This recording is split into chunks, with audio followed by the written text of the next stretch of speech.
Yo, what's going on everyone? This is Soltfire coming at you with another Pokemon Ultra Sun Ultra Moon Wi-Fi battle. This is a match I had on my stream the other night. It's against Mystical H, short for Mystical Hoopa. And I know what you're thinking. He's got a Pseudo Wudo. I was thinking the same thing. And no, it does not do anything in the battle either, just like you would expect from a Pseudo Wudo. But at the same time, I got the Rabombi, which, like, the sheer purpose of it is to set up sticky webs that pretty much die. So, he's got 5 respectable mons on his team. I've got 5 respectable mons on my team, so it does pan out to be a pretty neat battle, and you'll see why. He'll see why in this battle why Mega Gyarados is probably my favorite Mega to use in the game right now. So without further ado, let's get right into it. So I will be leading with my my Trey Flowers here, the Rabombi. He's just gonna lead Scizor. I'm guessing because he thought that the Rabombi lead was kind of predictable, being is primarily a web setter now. I do get my webs up first turn. I guess he was predicting a switch out here, thinking that I would fear the Bullet Punch. He goes Pursuit, which is fine. Even if he went for Bullet Punch, it was fine too, because I'm actually Focus Sash. Like, the only reason I have Rabombi is for sticky webs. Like, if you kill it after I get sticky webs, like, I really do not care. So predicting the Bullet Punch on the second turn, I do go into my Gyarados. For some reason, I kept on like trying to Dragon Dance as I would bring this thing in. He just brings in Quagsire, which has Unaware, which like kind of, you know, phased my mind. And I was either fearing a counter or a Toxic. And you might be thinking, why would you fear a counter? Well, because I've battled him before, and he used a Quagsire that had a counter on it. I didn't even know that was a thing, but no. I guess it is now, or at least it is for him. He actually goes for the Toxic here. I was leaning more towards he might go for a counter. You know, Toxic it is, so, you know, I don't really care if this thing's Toxic, like I said. I'm perfectly fine with sacrificing it. So I go for the Stun Spore here, which is kind of a handy move you can throw in this thing. But he actually avoids the Stun Spore set. And I would have liked to paralyze something on his team. Because paralysis, you know, it's a pretty handy status condition for your opponent. I'm gonna go for the Bullet Punch there to take me out. I just go into my Gyarados again, and there's really no reason for him to stay in. I just go for the Dragon Dance again, you know, like on the off chance that he does in fact switch into something that's not Quagsire, but you know, there's really no reason. Predicting the Toxic again after I go for the Dragon Dance, of course. Predicting the Toxic again, I decide to switch into my Magearna, because I thought, you know, why not?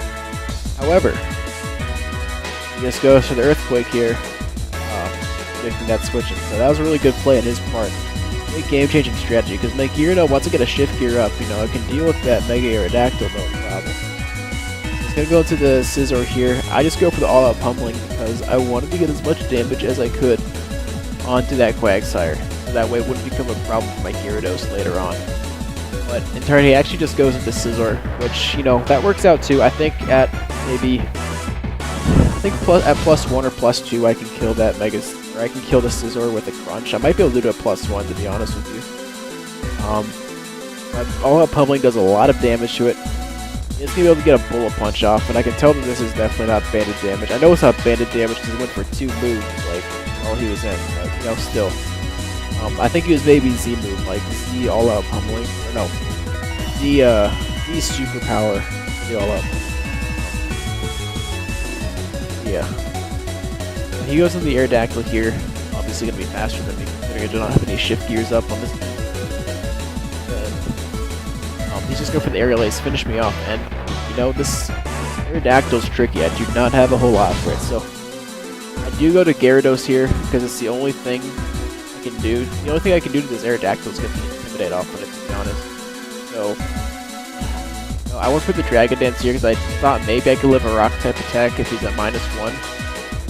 I didn't Mega Evolve just yet because I thought there maybe could have been a chance that he switched out, and luckily that paid off. So I go for the Dragon Dance again, you know, 3rd time in a row I'm going for this. Or I'm just going to switch my Gyarados out because, like I said, I do not want to take a Toxic. That'd be really bad.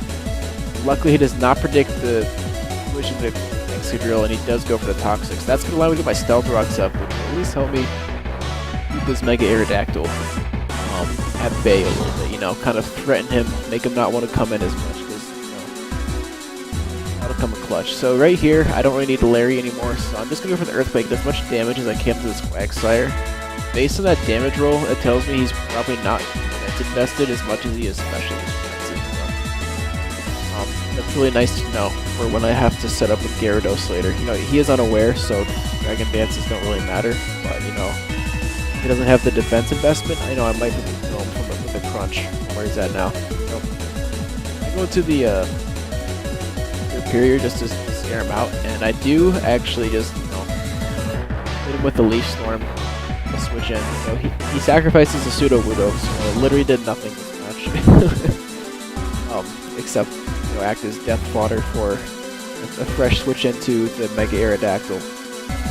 Now I gotta start kind of like playing this kind of carefully. I don't really have a switch into this. You know, Aerial Ace, fine. He's just gonna kill this thing. I can get a fresh switch into my my Thundurus. I could have gone Gyarados here, because you know, what I do anyway afterwards. So he's up 4-2 right now. He goes for Ice Fang, which is, I'm like, oh my god, that did a lot. So he has Ice Fang. Makes me think maybe he doesn't have the Rock type attack. Maybe he's just Aerial Ace, Ice Fang, and I guess Earthquake would be the other one. Makes sense. Heatran. So I do Mega Evolve just in case he does have the Rock type move at this point. Like, if he does have it, now's the time he's gonna go for it. And I actually just went for the Crunch here because I figured, because I do have Sticky Webs up. Tapu Koko's not gonna outspeed me.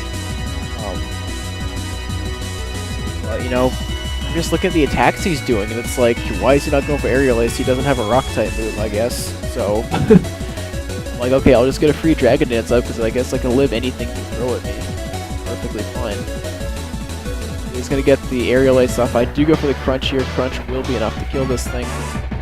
And you know, now I can pretty much outspeed the rest of his team. Now, if the Quagsire lives a Crunch, I lose because he can just hit me with the counter, or he can hit me with Toxic, and I would just die for Toxic damage eventually. Luckily, Crunch is enough to kill it though. So. I think that proves he was more specially defensive invested, so that's really nice for me.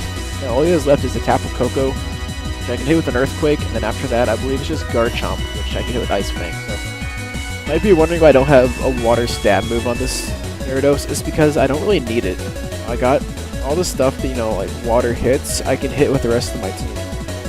So, just kind of find better coverage with this set, and catches people off guard more, because sometimes they'll go for Crunch and Earthquake, and they might think you don't have a Water type move, and they're going to like Garchomp or Lando T, just get bopped in half by Ice Fang instead. So yeah, so down goes the Garchomp, and that's going to be a win for me. So you guys just saw how like Mega Gyarados just went off, and it's super fun to use. You know, it's just really my favorite Pokemon to use like Mega Evolve right now. Mega Gyarados is just so cool. Comes in clutch so many times, especially on this Webs team. Sticky Webs is probably one of my favorite styles to use as of lately. I've been using this team for a while. I'll actually provide a paste for this team in the description below. So if you guys want to use this team, it's really fun to use. I got to like 1700, like bit 1700s on the OU ladder with it. It's not like a team that'll get you like the 1900s or 2000s. It's more just like a play for fun, you know, like we'll get shut down by some guys, but you know, it's fine. It's just a fun team to use. So yeah, I hope you guys enjoyed the battle, and I'll see you guys next time.